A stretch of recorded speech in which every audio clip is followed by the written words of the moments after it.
네, 월스트리트 모닝 브리핑 함께하고 있습니다. 이번에는 글로벌 인터뷰 미국 얘기를 했다며 이제 지금 같이 연동이 되고 항상 많은 좀 뭐랄까 여전히 부정적인 얘기들이 많이 나오고 있는데 과연 중국은 어떤지 궁금하여 이분을 또 모셔봤습니다. 중국경제금융연구소 전병서 소장 함께합니다. 소장님 어서 오십시오. 안녕하십니까?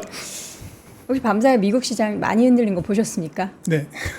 그 정도 흔들리는 거는 뭐 그동안에 올랐으니까 뭐 흔들릴만도 하지 이러 보실까요? 아니면은 조금 하반기에 안 좋을 거라고 좀 보시나요?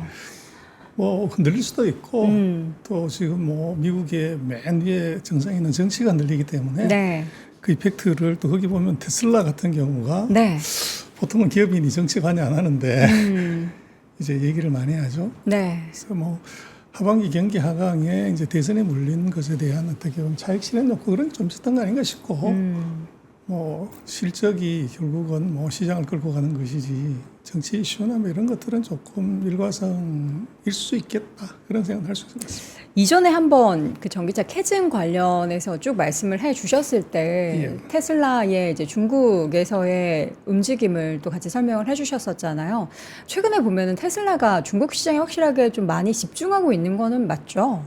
그래서 뭐 신공장 하나 더 짓는다고 발표를 했죠. 그래서 뭐 집중하는 이유는 시장에 있는 곳에 공장 짓는다. 네. 그래서 미국이 작년에 한 130만 대, 120만 대 전기차 샀는데 작년에 중국이 890만 대를 샀죠. 7배가 시장이 더 큽니다. 네. 그래서 뭐 아까 말씀하신 이제 캐즘 얘기의 맥락이 바로 이제 워런 버핏이 그 비아디를 14년 전에 샀었거든요. 그렇죠. 14년 동안 물려 있다가 이제 팔기 시작을 했는데 네. 그 최근에 뭐 또 조금 더 팔았죠. 근데 그것이 이제 샥을 주는데 그 이유가 뭐냐 그러면 제가 볼 때는 시장은 크지만 피 터지게 싸우는 이제 경쟁의 어떻게 보면 상황에 조금 이제 기다리고 싶다. 그래서 뭐 워런 버핏이 싹 다 팔으면은 그런데 아직 5%는 걸만 남겨놨죠. 여전히 남겨놨다라는 거는 그래도 뭐 그쪽에 거는 기대가 있다라는 걸로 우리가 해석을 해볼 수 있는 걸까요? 뭐 우리가 미국 자동차 시장을 좋게 보는 건 최대 시장이었기 때문에 그렇고 최대 시장에서 뭐 50개 이상 회사가 박 터지게 싸우는데 네. 그게 구조조정 됐을 때 뭐 탑3로 정리된다 그러면 살아남은 자의 축제가 생기는데요. 거기에 이제 비아디 같은 경우가 뭐 지금 전 세계 1등, 중국 1등 이렇게 가니까 뭐 비아디 거를 계속 남겨놓고 있는 거 아닌가 싶어요. 자, 지금 얼마 전에 이제 중국에서는 3중 전회가 열렸는데 보통 3중 전회 열리면은 우리 시장에서도 뭐 영향 미치고 뭐 다양한 뭔가 모멘텀들이 그동안에는 촥촥촥 있었는데 이번엔 너무 조용한 것 같아요. 그래서 1년 지각했어요. 원래 네. 이제 작년에 했어야 되는데 지각을 했는데 이번에 뭐 삼중전회가 수요일 날, 화요일 날은 끝나긴 했지만 네. 300개의 개혁을 하겠다고 얘기를 했어요. 근데 지금 중국에는 뭐 300명의 그 개혁을 하는 혁명가가 필요한 게 아니고 네. 300개의 아픔을 달래주는 심리치료사가 필요한데 아, 이게 300개 혁명을 하겠다, 개혁을 하겠다. 개혁이라는 게 가죽을 벗기는 거잖아요. 네. 가죽을 벗기는 건데 이제 그 얘기만 하니까 이제 실망감이 있었던 것 같고 그래서 무슨 얘기를 했냐 그러면 우리가 들으면 굉장히 황당합니다. 중국식 현대화를 하겠다. 네. 그래서 그게 무슨 소리야?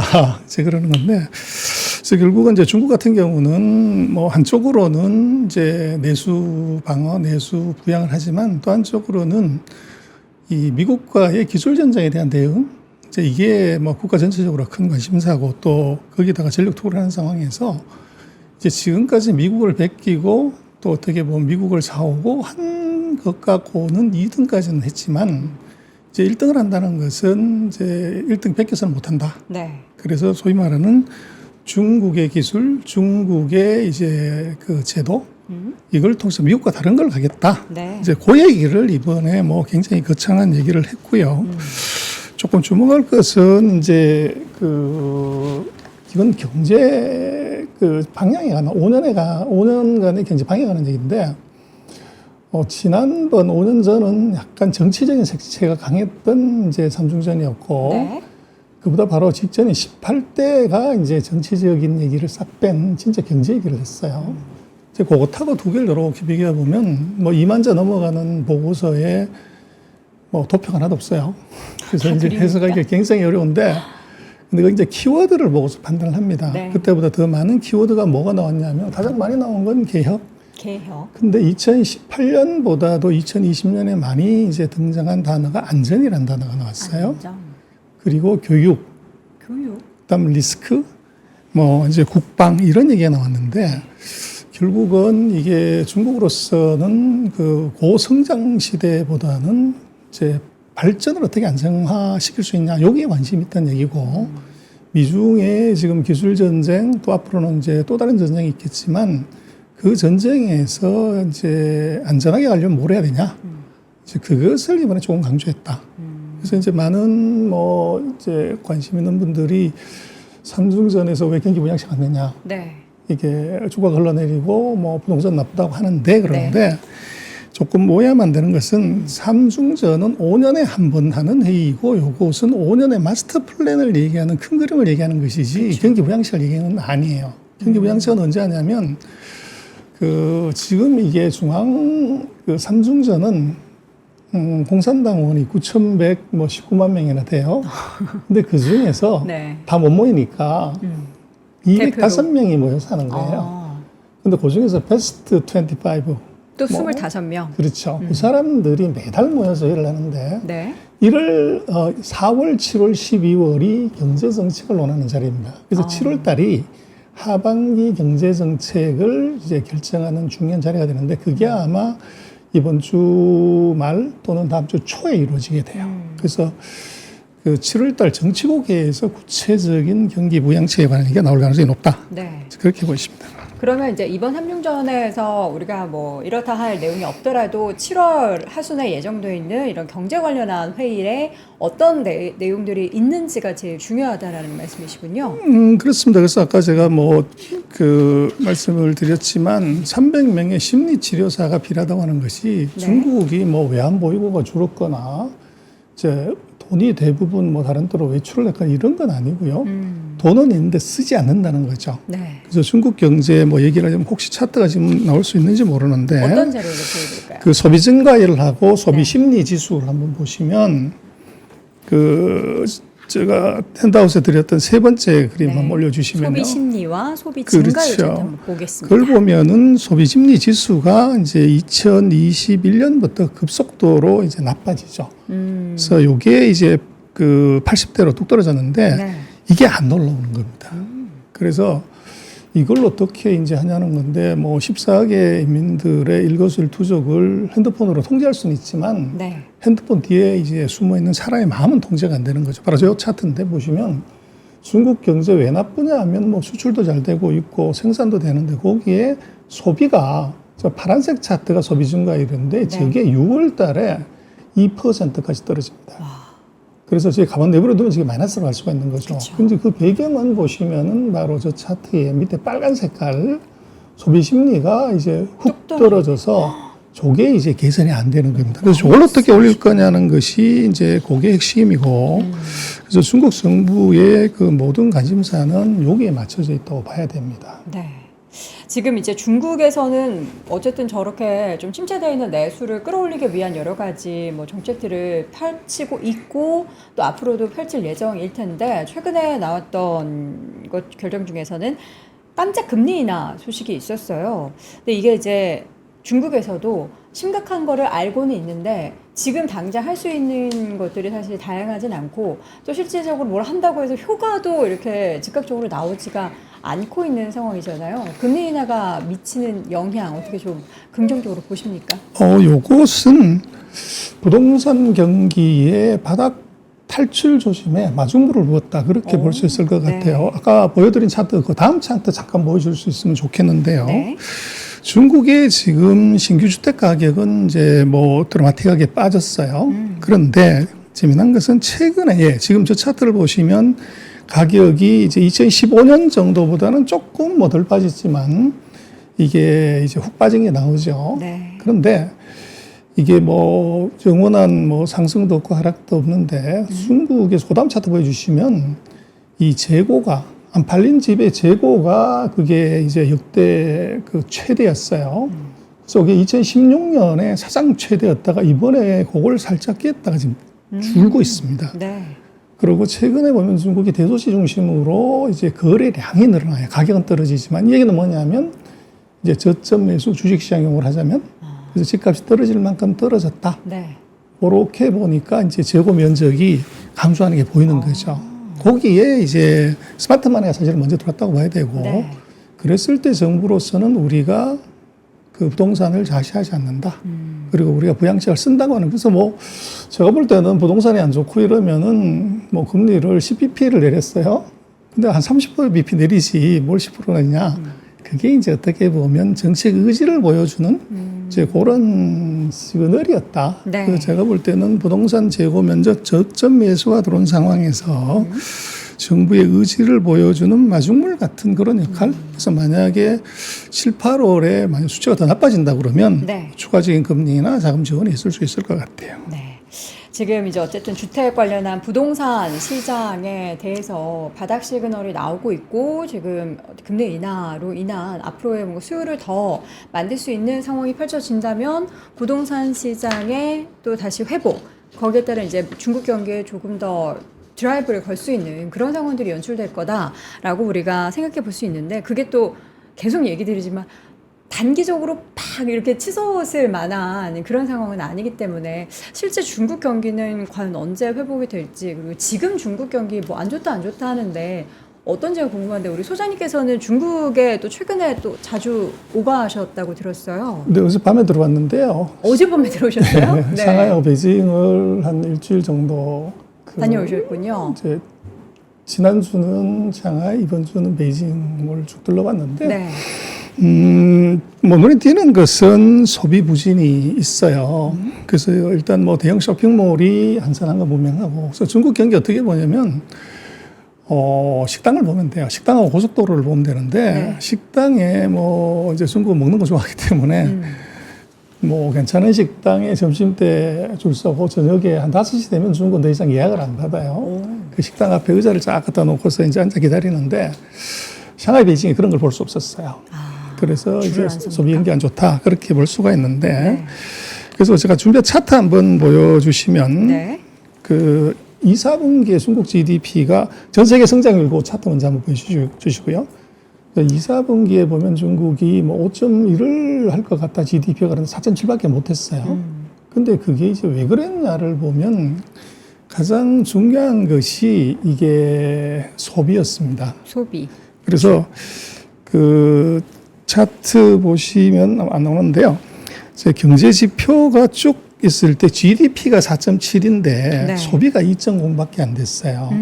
그러다 보니까 소비가 다 깎아먹는데 이게 왜 중요하냐면 중국의 GDP의 기여도로 보면 65%가 소비예요. 네. 그래서 수출이 잘 되네 뭐 이런 게 투자가 부동산이 안 되는 이 문제가 아니고 소비 둔화가 가장 큰 요인인데 그중에서 보면은 농촌 소비는 3.8인데 도시 소비는 1.78 바로 위에 차트. 좀 위로 조금 위로 한번 올려주실래요? 올라볼게요. 위에. 네네, 바로 이겁니다. 네, 그 차트입니다. 그렇습니다. 예, 그래서 좋습니다. 보시면은 나머지 투자, 뭐 부동산이 나쁘네 뭐라고 그래도 그것은 투자 중에서 부동산은 제조라든지 SOC 투자 중에 일부분이고 5.7 괜찮고요. 수출 8.6 괜찮고요. 그런데 소비가 2.0인데 보시면 도시 소비가 1.7밖에 되지 않아요. 농촌은 높은데. 농촌은 많이 쓰는데 그렇죠. 도시가 못 쓴다는 그래서 건 물가 그만큼 때문인가요? 소비 심리 위축이죠.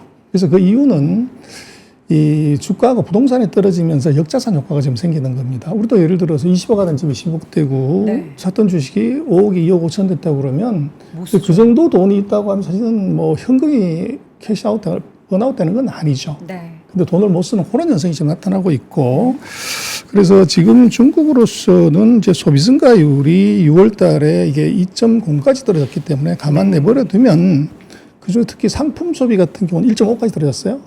그러면 아마 7, 8월 이게 마이너스로 들어갈 가능성이 높죠. 네. 그렇게 되면 이건 이제 정말 비상사태가 될 수 있고 그래서 제가 볼 땐 7월 달 이번 주 다음 주에 나오는 그 정치국회에서 이제 하반기 경제정책에 대한 가이드라인 이게 굉장히 중요할 것 같고 아마 중전회의에서는 그 5년의 그림을 뭐 현대화 내일은 조금 이제 큰 그림을 냈지만 이번에는 조금 피부에 와 닿는 얘기를 할 가능성이 높고 그것에 집중은 아마도 전부 소비 부양 쪽 그다음에 부동산 가격의 그 추가적인 하락을 막고 네. 또 거래량을 늘리기 위한 조치 이게 나올 확률이 굉장히 높아 보입니다. 지금 사실 우리 미국 같은 경우는 실적 시즌이 계속 진행이 되고 있고 중국향 매출 비중이 좀 큰 기업들의 내용들을 보면은 의외로 이제 애플이 판매가 늘어났다라고 해서 주가가 오르기도 하고 반면 뭐 LVMH나 앞서서 말씀드렸던 캐린 같은 경우에는 이 아시아권 특히 이제 아시아라고 하면은 대부분 중국을 이야기를 하는 거겠죠. 매출이 많이 줄어들고 있다라고 하는데 실제로 저희가 보여주셨던 차트를 보니까 상품에 대한 소비가 많이 줄어들고 있다라는 것을 확인해 볼 수가 있었습니다. 근데 이제 이런 소비를 못 한다라는 거는 가지고 있는데 허리띠 졸라매면서 안 쓰는 것과 아예 돈을 안 벌어가지고 쓸 여력이 없는 것과 이렇게 또 분류해 볼 수가 있겠는데 젊은 층들의 그 실업률 문제는 여전히 좀 남아 있는 상황인 거죠. 그렇습니다. 그래서 뭐 상하이 베이징의 명품가 거리도 제가 쭉 한번 가서 봤는데요. 네. 그래서 명품가 사람 썰렁합니다. 솔롱이요? 그렇죠. 근데 왜 이제 커링이나 뭐 이제 그 에루샤가 힘드냐 그러면 전 세계 명품의 35%를 중국이 소비를 해요. 네. 그러다 보니까 이게 문제가 있고 아까 말씀 핸드폰은 왜 이제 좋아졌냐 하면 이게 코로나 3년 동안 핸드폰 안 바꿨죠. 그러다가 4년째 이걸 바꾸는 수요가 있는데 핸드폰은 뭐 고소득자가 아니라도 쓰기 때문에 그래서 반도체 수요가 강한 건 바로 그것 때문이고요. 네. 그 중요한 차트 아마 실업률 추이 차트를 한번 보여주시면요. 네.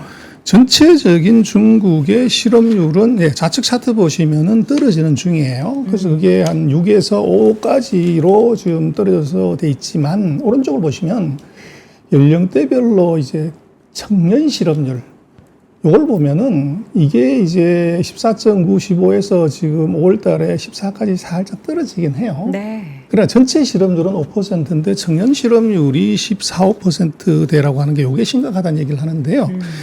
이거는 결국은 이제 중국 정부가 잘못 건드린 게 있다.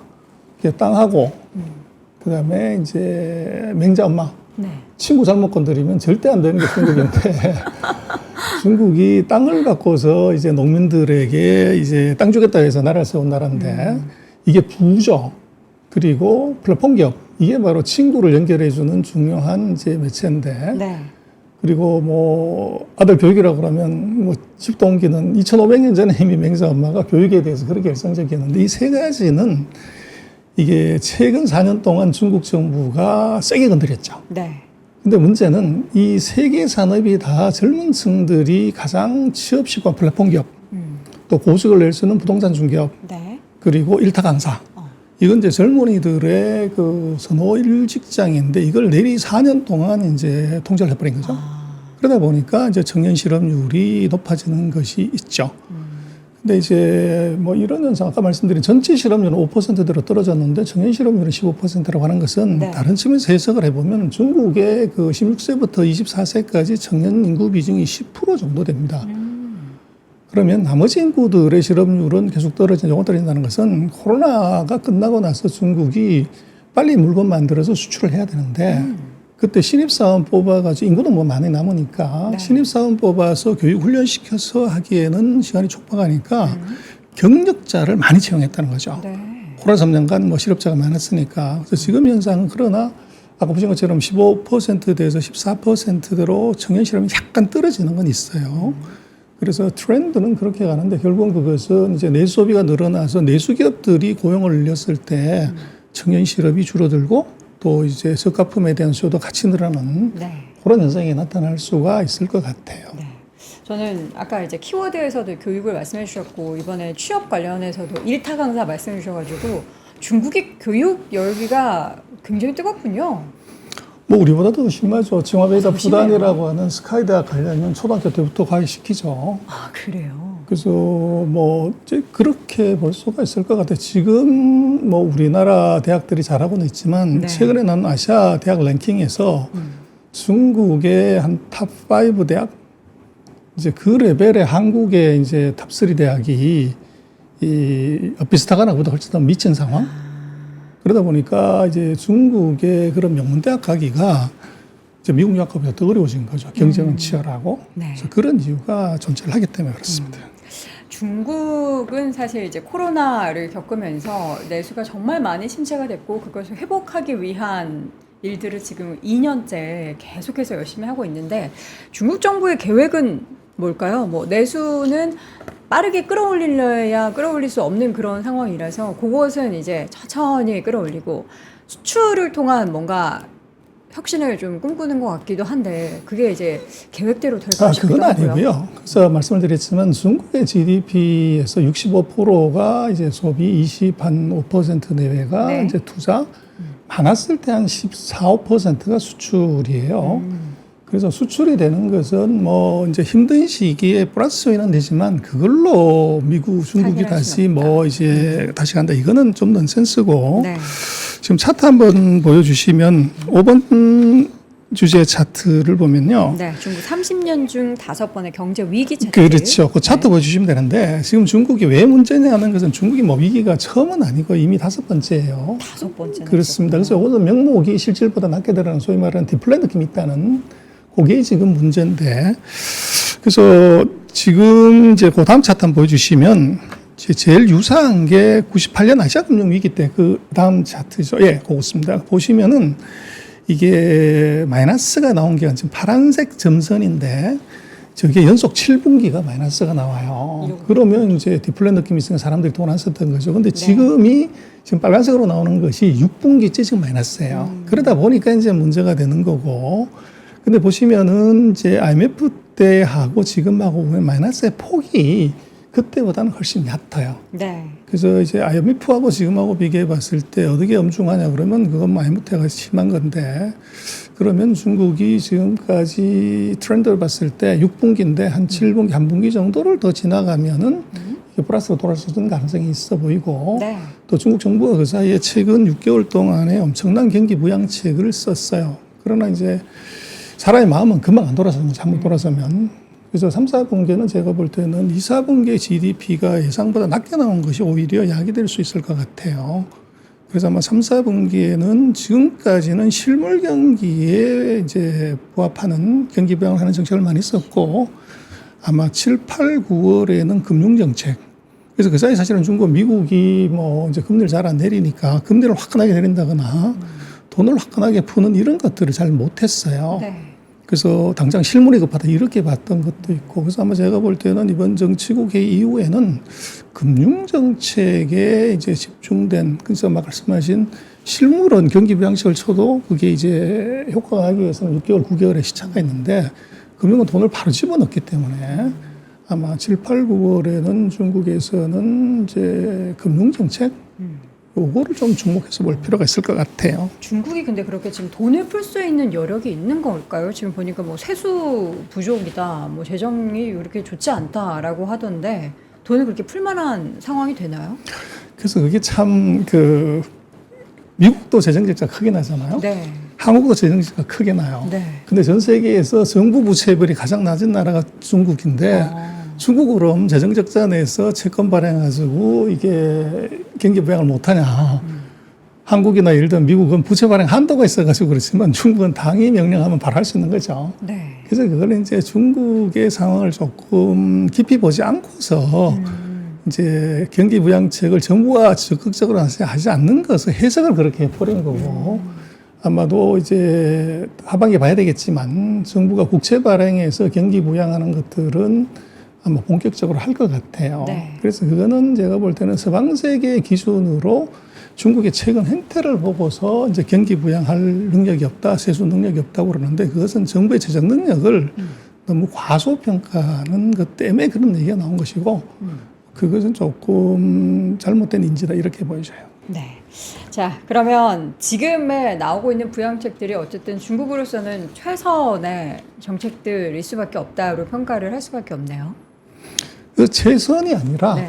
제가 볼 때는 지난 정부는 사실은 북경대가 다스린 리커창 총리가 다스리면서 굉장히 과감한 정책을 많이 썼었어요. 네. 근데 이번에 리창 총리 그 커자가 하나 빠지는 이제 총리가 나오면서 굉장히 정책을 조심스럽게 이제 잽을 날리는 정책이 많이 나오는 것 같아요. 근데 과단성 있는 정책이 이제 나오지를 못한 게 이제 제일 중요한 이유인 것 같고. 네. 그래서 뭐 이제 왜 그러냐를 놓고 보면 이제 지난 그 10년간의 정부는 총리하고 주석이 상관계가 이제 물론 뭐 직급상으로는 그렇지만 네.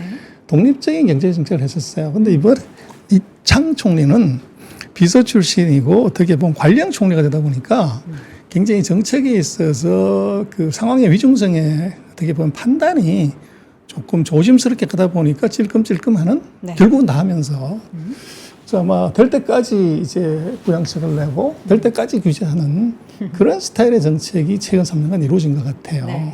그래서 아까도 보여드렸습니다. 몇 가지 차트를 보면 네. 지금 은행에서 뭐 작년 같은 경우 보면 7월 달에 보면 한 30조 원 정도 돈이 모여요. 돈이 안 쓰고 은행에 들어가니까 30조 원 얼마나 큰 돈이냐면 중국 GDP가 120조니까 GDP의 4분의 1 되는 돈이 은행에 숨어버린 거죠. 그래서 근데 요게 이제 금년 4월, 5월, 6월에 살짝 이제 빠지기 시작하고 아까 말씀드렸던 가장 최근 3년간 이제 부정적이었던 부동산 재고가 살짝 줄어들기 시작을 해요. 그래서 그게 아마 제가 볼 때는 최근 한 6개월 동안에 정부가 엄청나게 많은 이제 경기 대책을 쏟아 부은 것에 네. 시장이 조금 반응하고 있는가 싶어요. 네.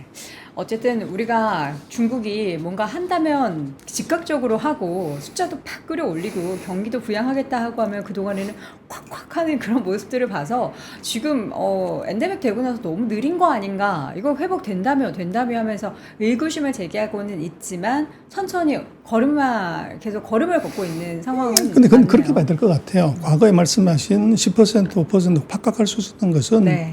지금 중국 GDP가 미국 GDP의 70%예요. 한국 경제의 10배입니다.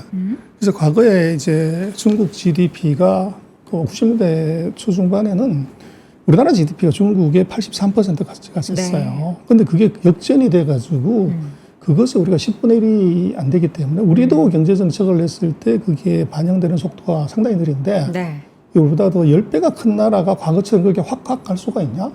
그거는 이제 조금 오해가 있는 거죠. 그러나 네. 이제 과거의 관성의 연장선상에서 보기 때문에 그렇고 또 반대로 보면은 그게 그렇게 급락하는 경우도 없어요. 과거에 비해서는. 그래서 그만큼 내구력은 생겼지만 과거에 이제 우리가 봤던 것 같은 그런 회복 탄력성의 둔화는 있다. 그러나 그것은 조금 더 경제의 사이즈를 조금 보면서 얘기를 해야 된다. 그렇게 보죠. 여기에서 더 좀 우려를 하고 있는 건 이제 미국에서 트럼프 후보가 당선이 돼서 대통령이 된다면 대중 관세를 이제 뭐 60% 때리겠다, 뭐 100% 때리겠다 얘기가 많잖아요. 그렇게 되면 이제 더 아니나 다를까 지금 열심히 회복하려고 하는 중국 경제를 반토막 낼 수 있다라는 우려도 있던데 어떻게 될까요? 그래서 최근에 이제 뭐 그 UBS인가 어디서 수출이 문제가 되면 중국 성장이 반토막 난다. 네. 그런 보도를 하면서 이제 불안감을 조성하는데 그 조금 이제 엉터리죠. 그래서 그 지금 중국의 GDP에서 수출이 차지하는 비중이 17%예요. 네. 근데 그 중에서 대미 수출이 17%예요. 그러면 대미 수출이 그럼 200% 보복관세 때리면 빵이 되죠.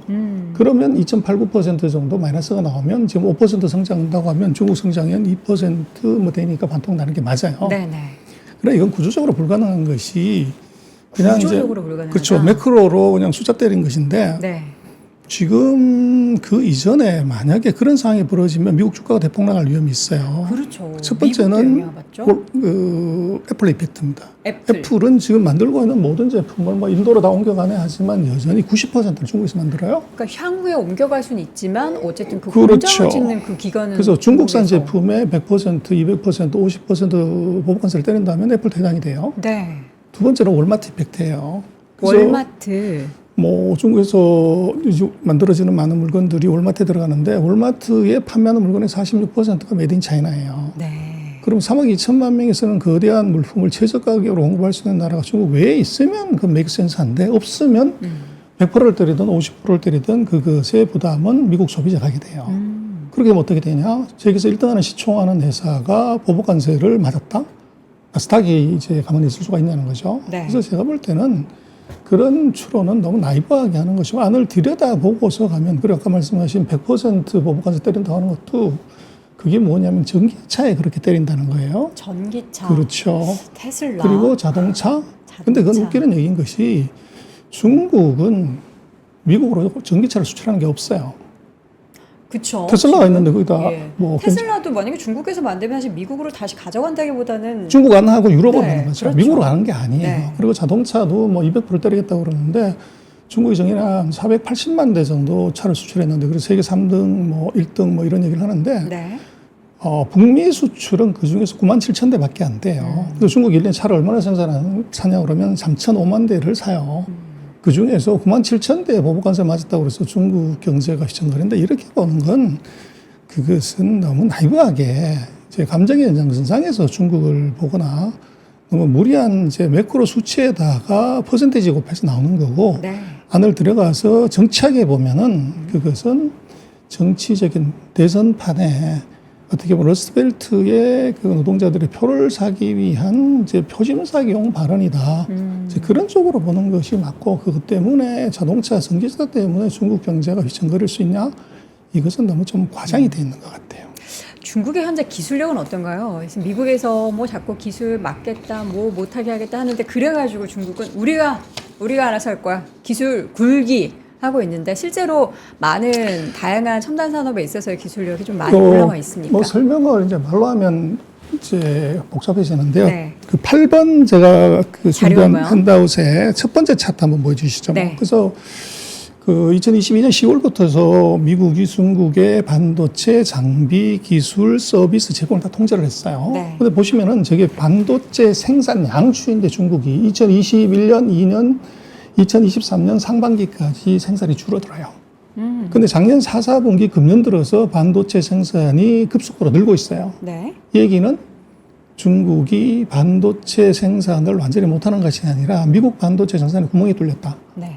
이렇게 보는 게 이제 미국 반도체 생산에 구멍이 뚫려 있다고요? 반도체 제재에 네. 아, 기술, 구멍이 있다. 기술, 장비, 서비스 우회적으로. 다 이제 막았는데 어떻게 네. 저게 가냐는 건데 그게 아마 그 SMIC가 7나노짜리 칩을 만들어서 하회에 공급하고 그것이 이제 핸드폰으로 나타나는 그런 현상이 있는 것처럼 네네네.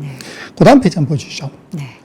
그리고 두 번째가 보면 이제 그 글로벌 파운드리. 파운드리인데 SMIC가 원래 7등, 6등 하는 회사였어요. 네. 근데 지금 1사분기에 보면은 TSMC, 삼성전자 다음에 SMIC 중국이 3등으로 올라왔어요. 그러네요. 제재 효과가 있는 거냐? 이런 문제가 있고 다음 페이지. 그 다음 페이지를 한번 보여주시면요.